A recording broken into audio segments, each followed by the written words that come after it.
Hi friends, ನಿಮಗಾಗಿ ಇನ್ನೊಂದು ಕಥೆ ತಂದಿದ್ದೀನಿ. ಪೈಠಣದಲ್ಲಿ ರಾಣ್ಯ ಮಹಾರ ಎಂಬ ಪಾಂಡುರಂಗನ ಪರಮಭಕ್ತ ಇದ್ದ. ಆತನ ಸತಿಯೂ ಕೂಡ ಶ್ರೀ ವಿಠ್ಠಲನಲ್ಲಿ ಅಪಾರ ಭಕ್ತಿಯುಳ್ಳವಳಾಗಿದ್ದಳು.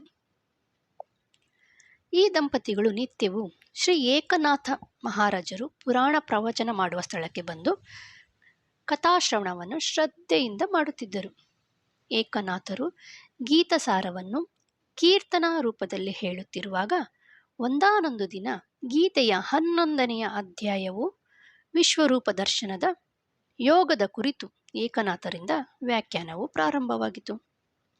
ಎಲ್ಲರೂ ಭಕ್ತಿಯಿಂದ ಕೇಳಿ ಆನಂದಿಸುತ್ತಿದ್ದರು. ಅಷ್ಟರಲ್ಲಿ ರಾಣ್ಯ ಮಹಾರನು ಎದ್ದು ನಿಂತು ತನ್ನ ಕೈ ಜೋಡಿಸಿ, ಸ್ವಾಮಿ, ಭಗವಂತನು ವಿಶ್ವರೂಪವನ್ನು ಧರಿಸಿದ ಸಂದರ್ಭದಲ್ಲಿ ಈ ರಾಣ್ಯ ಮಹಾರನು ಎಲ್ಲಿದ್ದನು ಎಂದು ವಿನಯದಿಂದ ಪ್ರಶ್ನಿಸಿದನು. ಏಕನಾಥರು ಸ್ವಲ್ಪವೂ ಸಂದೇಹವಿಲ್ಲದೆ, ಎಲೆ ಸಾಧುವೆ, ನೀನು ಭಗವಂತನ ವಿಶ್ವರೂಪದಲ್ಲಿಯೇ ಇದ್ದೆ, ಇದರಲ್ಲಿ ಸಂಶಯವಿಲ್ಲ ಎಂದು ನುಡಿದರು. ಮಹಾರನು ಏಕನಾಥರಿಗೆ ವಂದಿಸಿ ಅಲ್ಲಿಯೇ ಕುಳಿತು ಕೀರ್ತನೆ ಮುಗಿಸಿ ಮನೆಗೆ ತೆರಳಿದನು.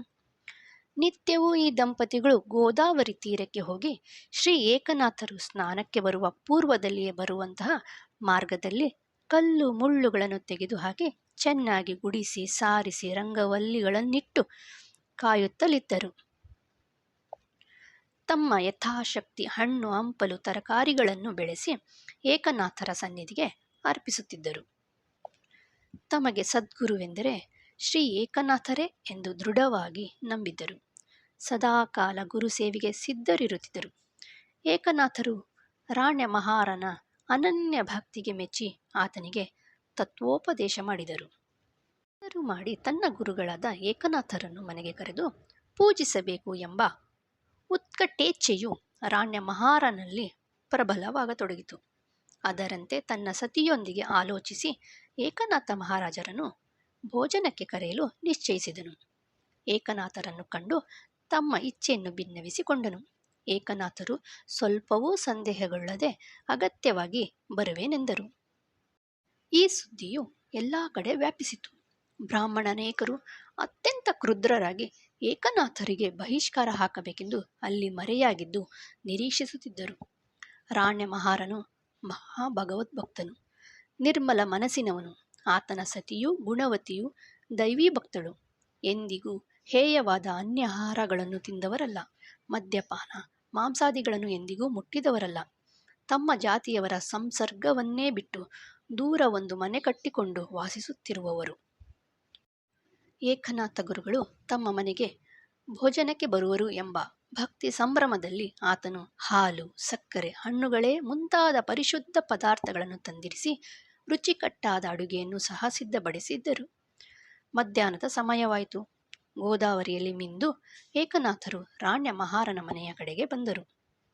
ಅವರ ಆಧ್ಯಾತ್ಮಿಕ ತೇಜಸ್ಸು ಎಲ್ಲ ದಿಕ್ಕುಗಳನ್ನೂ ಬೆಳಗುತ್ತಿತ್ತು. ಮನೆಯ ಬಾಗಿಲಿಗೆ ಬರುತ್ತಿರುವಂತೆ ರಾಣ್ಯ ಮಹಾರನು ಹಾಗೂ ಆತನ ಪತ್ನಿಯು ಗುರುಗಳ ಪಾದಗಳನ್ನು ಶುದ್ಧ ಜಲದಿಂದ ತೊಳೆದು ಒಳಗೆ ಭಕ್ತಿಯಿಂದ ಬರಮಾಡಿಕೊಂಡರು. ಏಕನಾಥರು ಒಳಗೆ ಪ್ರವೇಶಿಸಿ ಅಲ್ಲಿಯೇ ತಮಗಾಗಿ ಇಟ್ಟಿರುವ ಮಣೆಯ ಮೇಲೆ ಆಸೀನರಾದರು. ರಾಣ್ಯ ಮಹಾರ ದಂಪತಿಗಳು ಗುರುಸ್ಮರಣೆ ಮಾಡುತ್ತಾ ನಮಸ್ಕರಿಸಿದರು. ಆತನ ಸತಿಯು ಪಕ್ವವಾದ ಪದಾರ್ಥಗಳನ್ನು ತಂದು ಎಲೆಗೆ ಬಡಿಸಿದಳು.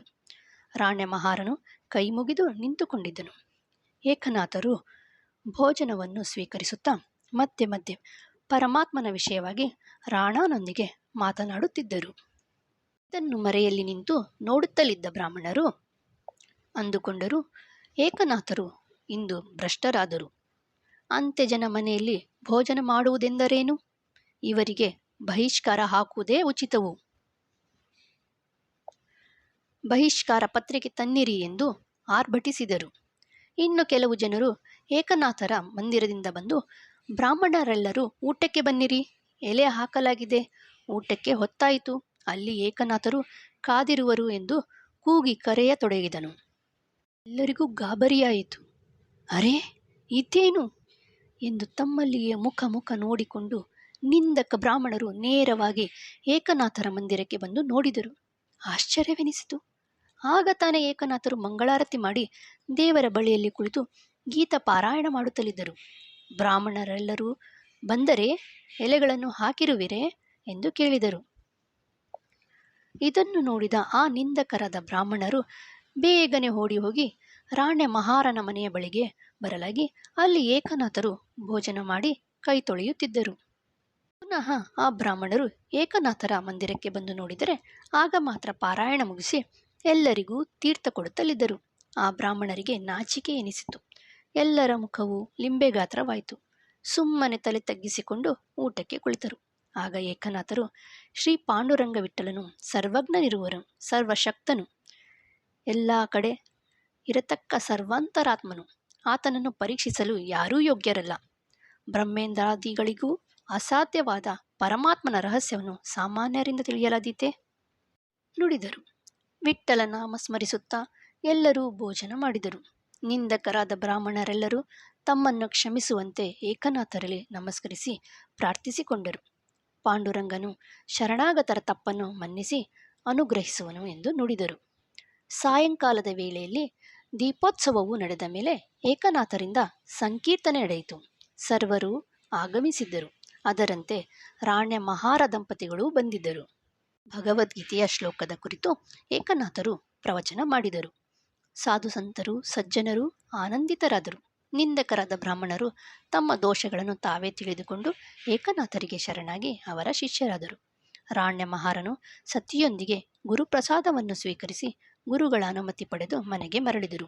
ಮುಂದೆ ರಾಣ್ಯ ಮಹಾರನು ತೀವ್ರವಾದ ವಿರಕ್ತಿಯನ್ನು ಹೊಂದಿ ಶ್ರೀ ಪಾಂಡುರಂಗನನ್ನು ಧ್ಯಾನಿಸುತ್ತಾ ಭಗವಂತನ ಸಾನ್ನಿಧ್ಯದಲ್ಲಿ ಐಕ್ಯನಾದನು. ದಂಪತಿಗಳು ಶೂದ್ರ ಜನ್ಮದಲ್ಲಿ ಬಂದಿದ್ದರೂ ತಮ್ಮ ಗುರುಭಕ್ತಿ ಹರಿಭಕ್ತಿ ಸೇವಾಚರಣೆಗಳಿಂದ ಭಗವಂತನ ಪೂರ್ಣ ಕೃಪೆ ಪಡೆದು ಪರಮಭಕ್ತರೆನಿಸಿದರು. ಯಾರಿಗೆಲ್ಲ ಈ ಕತೆ ಇಷ್ಟ ಆಯಿತು ತಪ್ಪದೆ ಕಾಮೆಂಟ್ ಮಾಡಿ ಹಾಗೂ ಸಬ್ಸ್ಕ್ರೈಬ್ ಮಾಡಿ. Thank you.